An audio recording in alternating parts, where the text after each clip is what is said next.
way for you to start sometimes is by stopping. Who's had moments like that this year where life was going good and you were on fire and just life was fucking fantastic and just like almost you had the Midas touch. Everything that you touched turned to gold, right? You're just in one of those moments. And who's had other moments where it's like, this is a shit scenario right now and literally nothing that I'm doing is working and I can't buy a win? Who's had moments like that? It matters more the storm inside of you than the storms around you. Is that I believe that you can either be the kite or the wind. You got to have the mindset to say that I am the master of my own fate, the captain of my soul. I am going to be able to choose my own destiny and make this a reality.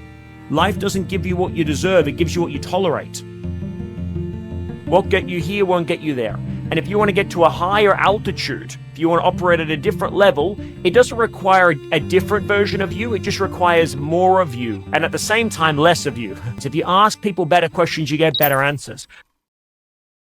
Let's jump into this dream team. What I want us to cover is I want us to look at some goals for 2026, but I want us to start by reflecting on 2025. I want us to start by reflecting on 2025. You know, someone shared with me when I was younger, the best way for you to start sometimes is by stopping. The best way to start sometimes is by stopping. And so I've put together a list of 5 questions for 2025, and I should have done 6 to be fair for 2026, but I did 5 as well for 2026. So first, what are 3 moments in 2025 where I grew the most and what caused that growth? What were 3 moments in 2025 where I grew the most and what caused that growth? Second question, what are the patterns that held me back this year that I will not repeat into 2026? Sometimes, guys, the best things that we can do is actually not do more, but actually just stop doing some of the things that are causing us to play small. It's not about adding more stuff in. I actually often would encourage you to just start by getting rid of some stuff. That's going to make the biggest impact for you in the short term, right? You save more money in the very beginning. It's probably easier to cut some expenses than it is to make some more money immediately. And that gives you the extra time and capacity and energy, right? It's probably easier to get rid of some friendships that are toxic than it is to find a new best friend. Yeah, starting something new is exciting, but often there's some real power to be found in getting rid of some things. So what are some patterns that held me back this year that I will not repeat into 2026? Number 3, which habits, relationships, and environments drained my energy the most, and why did I allow it? And what you can also probably add to that as well is the reverse of that question. What are some of the habits, the relationships, and the environments and that energized me the most?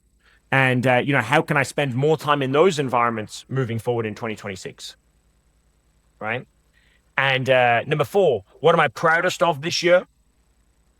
And then number 5, what is the single greatest lesson that 2025 has taught me? What am I proudest of? And what's the single greatest lesson that 2025 has taught me? So we look at those questions, a few things that jump out to me in the course of the year.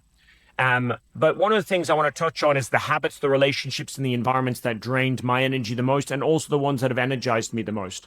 I think, one of the questions that I want you all to think about right today is if you were wanting to understand how do you go about achieving a higher degree of success in the year ahead. And when we say success, I'm not just talking about money.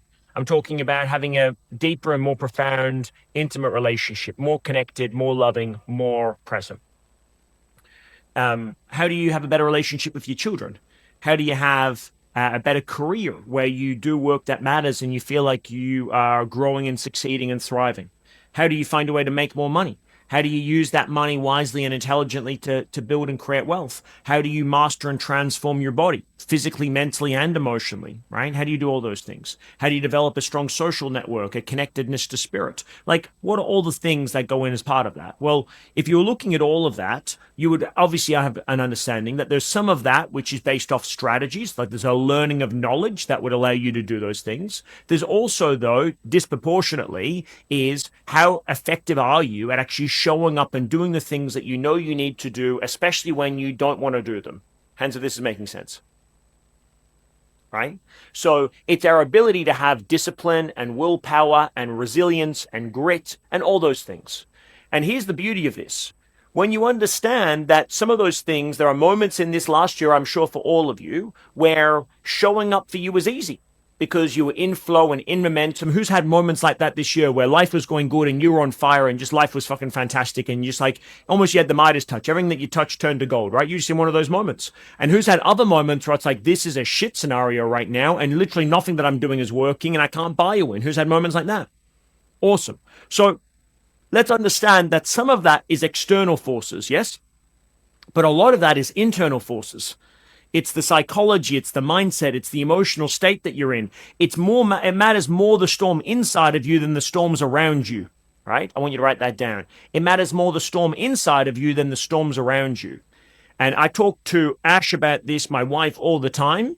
And it's something that we try to instill into our girls as well. Of course, they're only little, but I have a metaphor for life, and life is not binary, right? But sometimes it helps to look at it in a binary way. It makes life a bit simpler, which is that I believe that you can either be the kite or the wind. The kite or the wind. And what I mean by that is, if you've ever flown a kite, you hold onto the kite by the string and it fucking just gets thrashed around by the wind, right? And there's a time where you feel like it looks like it's in flow, but then, the wind changes and then the kite could fall or drop or whatever else. And I think in life, you have to make a decision. Do I want to be the kite and feel like I'm getting blown around by everything in life, or do I want to be the wind? And let's be clear, none of us are really the wind. We're all the kite. But the kite that believes it can be the wind is a more powerful kite, right? Like you got to have the mindset to say that I am the master of my own fate, the captain of my soul. I am going to be able to choose my own destiny and make this a reality. And so for me, part of that is understanding when you look back on 2025, one of the best gifts that you can give yourself this year is to look back on 2025 and just simply analyze in the moment when I was winning. In the moments where I was in flow, where I was doing the things and it was all good, let me assume that that wasn't by accident. Let me assume that that wasn't a chance or a coincidence. Let me assume that there was some magic that was happening in that moment in time that is understandable, that I could effectively record in some way, shape, or form, that I could learn, and I could then model and re-execute in the future. And if I do the things that got me success in the past, then I do them again, chances are that I'm going to achieve success in the future. Effectively, this principle being that success leaves clues, right? And on the same token, if I look at the things in my life that were not going well, when I wasn't in a good place, let me also assume as well that maybe that there is some correlation and causation between staying up late, scrolling on social media, drinking a bit too much, sleeping in, not going to the gym, not reading the books, not attending the courses, hanging around with toxic friends, getting triggered by conversations from my parents, whatever the situation is. And maybe that had something to do with the reason why I was in a bit of a fucking funk. Yeah? And so when you can take a step back and not look at outcome, but rather look at environment, think about the idea of a tree, growing. We don't blame the tree for not growing. We blame the soil. And if that soil is our environment, our beliefs, our behaviors, our decisions, what we engage in, what we don't engage in, our ability to create boundaries, if we look at all of those scenarios, we go, great, how do I put myself in the best position to succeed next year is to identify when I was succeeding this year, what was going on. What's my ingredients list for what we might refer to as flow? What's my ingredients list for feeling like life is on track? What's my ingredients list for feeling good about myself? And for me, what I came to realize in this last 12 months and really embodied is a very simple principle. And I'm a pretty simple guy. So for me, I boiled it down to just one simple thing. Wake up before anybody else. Wake up before anybody else. And I don't mean anybody else obviously all over the world, but I mean, wake up before anybody else in my house. And so Ash and the girls will be in bed, and I know that I'm going to have a good day. And I've seen this play out so many times where if all I do in the morning is get my ass out of bed before they do, and I go for a walk, I go to the gym, I do something physical for myself in the morning. If I do that first while everyone's still sleeping, that is the catalyst that will allow me to set up my day for success. But if I don't do that, if I'm reactive, if I wake up after them, which doesn't happen anymore, but in the days that it has, fucking life is not good, right? And so that's a tiny example, but I promise you, if you imagine a world where you do everything the same in 2025 and 2026, the only difference is that you just change that one factor. I can't tell you how much more changes happen because of that positive change. It's one tiny shift in the grand scheme of things. Any one of us could do it, but I can tell you right now, there's simply no way I would have achieved what I've achieved in 2025 if I was in the old habit of sleeping in, of working late, and of sleeping in, and of not getting up before the girls on a morning. I just can tell you it's never would have happened.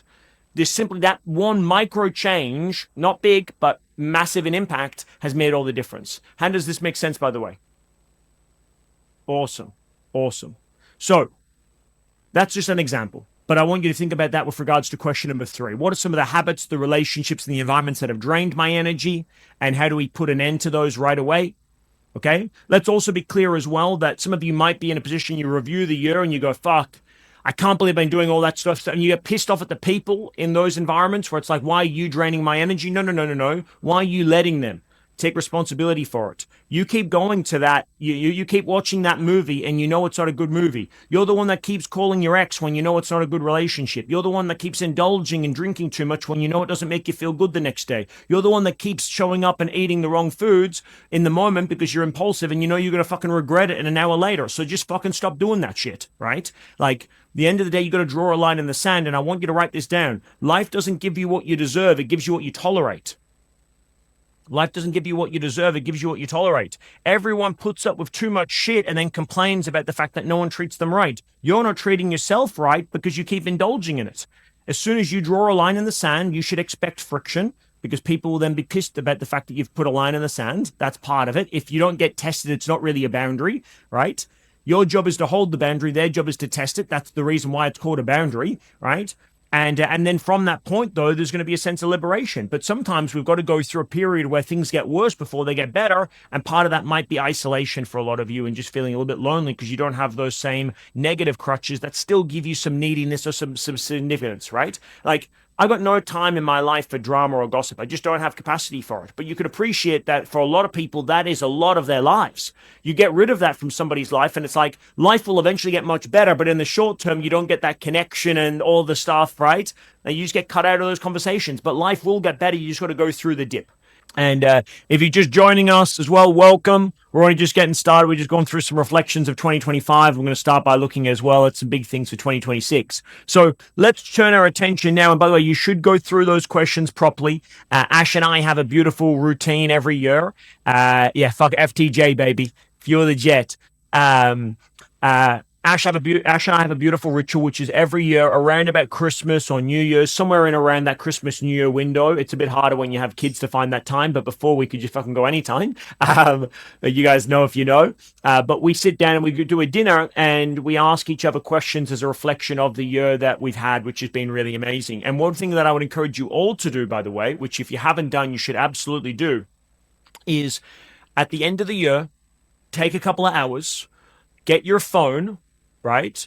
And go through the photos of the year that you've had and get them printed out on Polaroids. And we actually have, you can actually buy one of these things from like fucking Office Works or wherever you've got them, right? In your local area. I'll show you what it looks like. It's, they're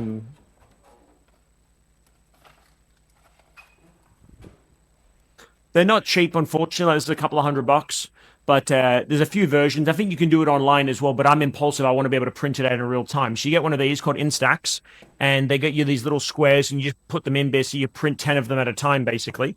And go through and do a review of the year and print out the highlights and the moments of the year. And we've got now like fucking drawers full of these photos, right? Because in a digital world where you have so many memories on your phone, but unless you go looking for them, you don't easily or clearly see them.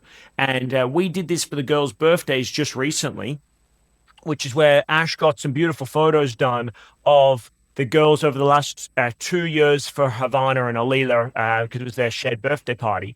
And we had them hanging up, and we still got them there hanging up around the house, right? Like almost like a, what's it called, Jace? Where you have like garland, like basically just, hanging. And it's amazing, right? And so I think all of us can do a great job of being able to do that and being able to review and reflect and celebrate more of what you've done in the year, because often you forget that just being a fucking big year and you don't realize actually a lot to celebrate in the year. But if it's not top of mind, it's very easy to have whatever's in front of you to be quite significant and quite demanding and draining. Hans, are you picking up what I'm putting down? So spend some time on this. It's definitely an investment that's worth spending some time on. Now let's talk about some visions that you've got for 2026. I've got a different group of questions for you. I wish I'd done 6. I've only got 5. Apologies for making the math not math that nicely. So the first one is this. Who is the version of me that I must become in 2026 in order to achieve the life and business that I want? And you can put in any of those parameters there. It could be the life that you want, the relationships you want, the body that you want, the relations, the health and fitness, the spiritual connection. It doesn't have to be life and business, right? But you're basically, who do I have to become next year in order to have the life that I want to have? Who do I have to become? Is that the more present version of you, the braver version of you, the more consistent version of you, right? As we just heard from Zara just a second ago, right? Do I need to stop being the people pleasing version of me? And what would the opposite of that be? Well, that might be the part of me that is comfortable in discomfort, right? Do I need to become the stronger version of me, the more disciplined, the more motivated, the less tolerant, right? The less accepting? That doesn't mean it has to be harsher, right? What is it who do I need to become? What's the highest form and version of me? And here's a great question to think about that will effectively be able to help you trigger and break through that paradigm as well, by the way, because sometimes you can't see the label when you're in the jar, right? I saw this post the other day and I fucking loved it, which is like, hey, think about your best friend, your partner, your significant other, or your bestie, whoever it is. If you traded places with them for a year, right? Similar to what's that movie? Freaky Friday and Freakier Friday. Is it Freakier Friday, Jace? Yeah, Freakier Friday. We started watching that and then it was too late and the kids went to sleep. So I'm only halfway through. They haven't swapped back yet, but I imagine that's what happens at the end, right? But it's like, if you traded places with your best friend, your significant other, whoever it is, right? And you are going to be in their body for the next 12 months, what would you do in the next 12 months to give them, like who would you give them back? Right? Like if I had 12 months to be Ash, what would I do if I'm Ash to make sure that come the end of that year when we swap back, I've given her everything that I would ever want for her to have, right? Like, would I go and exercise and train? Would I go and take myself to do more me time? Would I show up in a more fuller way in some areas in friendships, right? Like, it's easy for us to look at other people and go, oh, geez, you could do so much more than what you're currently doing because I can see your potential better than sometimes you can see your potential. And so it's a great question to consider that and maybe even ask that of your significant other or your friend, which is to say, hey, if you could have a wish for me, or if the best version of me was to show up, who do you think that person has to be? What do you see as some of the weaknesses in me that I need to really let go of in order to step into who I'm born to become in this next year ahead? And sometimes you get a different or more profound answer from the people around you than what you expect you will. So that first question is basically, who do you have to become? And it's important to understand this, that what got you here won't get you there. What got you here won't get you there. And if you want to get to a higher altitude, if you want to operate at a different level, it doesn't require a different version of you. It just requires more of you. And at the same time, less of you. It requires more of you in some ways and less of you in other ways. This last 12 months has been exponential for us at Wild. And part of that is the principle one of the lessons I'm going to share with you tomorrow is this principle of we is greater than me. We is greater than me. And for some of you, the reason why you've got the level of success that you've got and no more than that is because of the fact that you're still doing a lot of it yourself. And, I'm a very generous person. I love to give. Receiving not as easy, right? Receiving's not as easy. Right? Most people are happy to give because there's some control in that. You get all the benefits of that. To receive is much harder. You got to be open to that, right? It's a different skill set. And for some of you, you've been in a position where you didn't have people that could help you when you needed it. So you learned not to rely on other people, which is a strength, but it also becomes a weakness at some point, right? Because at some point you need to work in collaboration and trust and love and connect and do all the things. So that's what we want to have a look at in terms of this game plan. So what is that next version of me? What is the higher level in the version of me? One of the things I've been working on with my coach for this last probably 2 years is about showing up and being consistent in health and fitness and being the best version of myself in that area. Because if I'm not the best version of myself in that area, then none of the other areas are going to be able to work. Number 2, what are the 3 needle-moving goals that'll change everything for me in 2026? Effectively, what are 3 things that I want to accomplish and achieve in the year ahead? They're going to really, really fucking make a big fucking difference. right? And we will spend a lot of time talking about Misogis later on today, but that doesn't mean to say that they have to be the Misogis. We just want you to think about what comes to your mind when you think about big goals that'll make a big difference. Number 3, what am I willing to sacrifice, stop, or release in order to step into my next level this year? What am I willing to stop, sacrifice, or release? It might be releasing control. It might be sacrificing, as Lisa said, maybe a friendship here or there. Now, you don't go into the process of doing that, but you've got to be willing to do that, right? You've got to be willing to give up what you've got in order to have what you deserve, right? There's an incredible book by Jim Collins. He talks about the principle of good to great. You've got to be willing to give up good in order to have great. Jason shared this with me the other day, and I fucking love this quote. I think it was from Esther Perel, but Jason was quoting her, so let's just pretend it was from Jason. And he said, write this down, people would prefer the certainty of misery than the misery of uncertainty. Oh, it was Virginia Satir.